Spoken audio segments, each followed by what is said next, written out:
అందరికీ నమస్కారం అండి. తల్లికి వందనకు సంబంధించి అమౌంట్ అనేది విద్యార్థుల యొక్క తల్లిగారి బ్యాంక్ ఖాతాల్లో జమ అవుతున్నవి. అయితే దీనికి మీరు అర్హులా కాదని తెలుసుకోవడానికి మనం వాట్సాప్ గవర్నెన్స్ ద్వారా తెలుసుకోవచ్చండి. ఈ వాట్సాప్ గవర్నెన్స్ నెంబర్ అనేది 9552300009. నేను ముందుగా మీ మొబైల్లో సేవ్ చేసుకోండి. మన మొబైల్లో సేవ్ చేసుకుంటే ఈ విధంగా వాట్సాప్ గవర్నెన్స్ అని వస్తుందండి. ఈ వాట్సాప్ గవర్నెన్స్ అనేది మీరు ఓపెన్ చేసి హలో అని మెసేజ్ ఇవ్వండి. మనం మెసేజ్ ఇచ్చిన తర్వాత మనకి ఈ విధంగా వస్తుందండి, మనమిత్ర వాట్సాప్ గవర్నెన్స్ అని. ఆంధ్రప్రదేశ్ ప్రభుత్వ పౌర సహాయక సేవామిత్రకు స్వాగతం అనేది. ఇది వచ్చిన తర్వాత మీకు లాస్ట్లో సేవని ఎంచుకోండి అని ఉంటుందండి. ఈ సేవని ఎంచుకోండి అనే దాన్ని క్లిక్ చేయండి.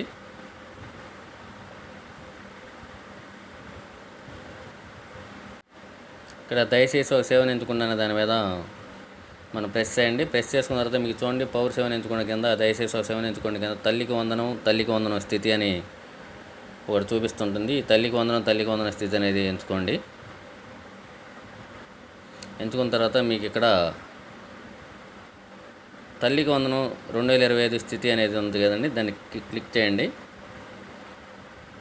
క్లిక్ చేసిన తర్వాత ఇక్కడ మదర్ యొక్క ఆధార్ నెంబర్ అనేది మనం ఎంటర్ చేయాల్సి ఉంటుందండి. ఈ మదర్ యొక్క ఆధార్ నెంబర్ ఎంటర్ చేసిన తర్వాత దాని కింద నిర్ధారించండి అని ఉంది కదా, నిర్ధారించండి అనేది మీరు ప్రెస్ చేయండి.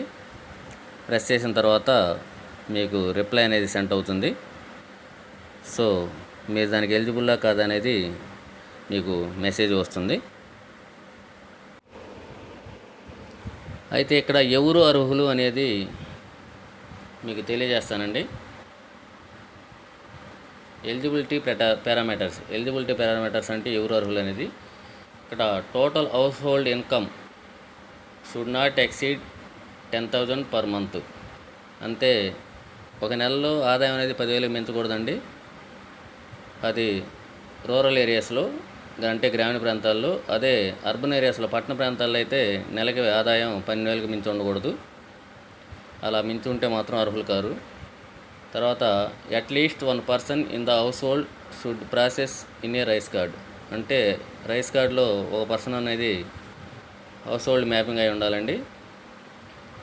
తర్వాత total land holding of the house hold should be less than 3 acres. అంటే 3 ఎకరాల కంటే తక్కువ ఉండాలి. అది వెట్ ల్యాండ్ అంటే మాగాణి భూమి అయితే. అదేవిధంగా డ్రై ల్యాండ్ అంటే మెట్ట భూమి అయితే 10 ఎకరాల లోపల ఉండాలి, లేదా 2 కలిపి 10 ఎకరాల లోపల ఉండాలి. ఈ విధంగా ఉంటే అర్హులు అవుతారు. Anyone among the household members of ఓయింగ్ A 4-wheeler కనుక కలిగి ఉంటే అర్హులు కారండి. అది ట్యాక్సీ కానీ ట్రాక్టర్ కానీ ఆటో కానీ. అంటే ట్యాక్సీ, ట్రాక్టర్, ఆటోకి మాత్రం ఎగ్జంప్షన్ ఇచ్చారు, మినహాయింపుని ఇచ్చారు. మిగతా వాటికి మాత్రం మినహాయింపు ఇవ్వలేదు.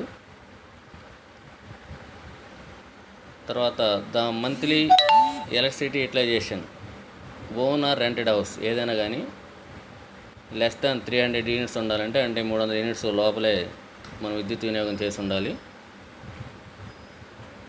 ద యావరేజ్ కన్జంప్షన్ వచ్చేసరికి 12 monthsకి విల్ బి టేకెన్. అంటే మొత్తం 12 నెలల మీద దాన్ని క్యాలిక్యులేట్ చేస్తాడు, యావరేజ్ తీసుకుంటాడు.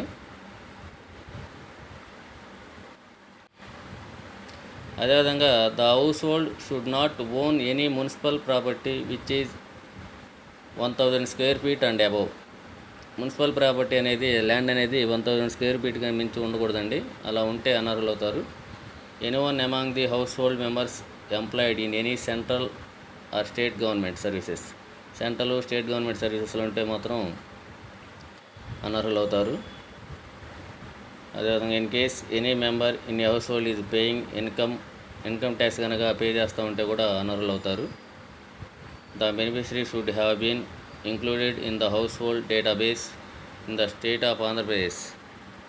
In case the beneficiary is not present in the household data but the child is parent in the data present in the database GSWS department. అంటే గ్రామ సచివాలయం, వార్డు సచివాలయం అంటారు. Department to conduct field verification to establish eligibility and map the beneficiary as per rules. ఇక్కడ చూడండి, the enrolment in class 1 and 11th will be consider for financial assistance after completion of enrolment process for the academic 2025-26. అంటే 2025-26లో మనకి first క్లాస్లో join అయ్యే వాళ్ళకి, అదేవిధంగా 11th క్లాస్లో join అయ్యే వాళ్ళకి కూడా వీళ్ళు అయితే ఎలిజిబుల్ అవుతారండి. అదేవిధంగా మనకి ఈ అమౌంట్ అనేది డిస్బర్స్మెంట్ ప్రాసెస్ అండి. ఇది following eligibility confirmation the CSWS welfare departments and finance departments will work collaboratively to execute fund disbursement. అంటే 3 కలిసి వర్క్ చేస్తాయనేది. ఈ మోడ్ ఆఫ్ పేమెంట్ చూడండి, every mother or guardian should have Aadhaar seeded bank account in the any bank or post office. అంటే post ఆఫీస్లో కానీ బ్యాంకులో ఉన్న అకౌంట్ నెంబర్ కానీ ఆధార్తో లింక్ అయి ఉండాలండి.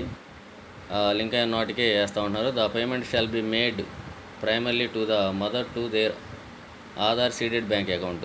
ఏ బ్యాంకులో అయితే వాళ్ళ అకౌంట్కి ఆధార్ సీడెడ్ అయి ఉంటుందో, ఆధార్ మ్యాప్ అయి ఉంటుందో ఆ అకౌంట్కి డబ్బులు పడతాయని చెప్పి చెబుతున్నారు. In case of single parent the payment shall be made to their Aadhaar seeded bank account. In case of single parent కనుక అయితే అది ఫాదర్ అకౌంట్కి, ఒకవేళ మదర్ లేకపోతే ఫాదర్ అకౌంట్కైనా అమౌంట్ అనేది పే చేస్తామని చెప్పి చెబుతున్నారు. సో ఈ మోడ్ ఆఫ్ పేమెంట్ ఎవరు అర్హులు ఎవరు అనర్హులు అనేది ఈ క్రైటీరియా ఏ విధంగా ఉంటుందండి. Okay, once check in WhatsApp governance. Thank you very much. Please subscribe Arlav Lakhs.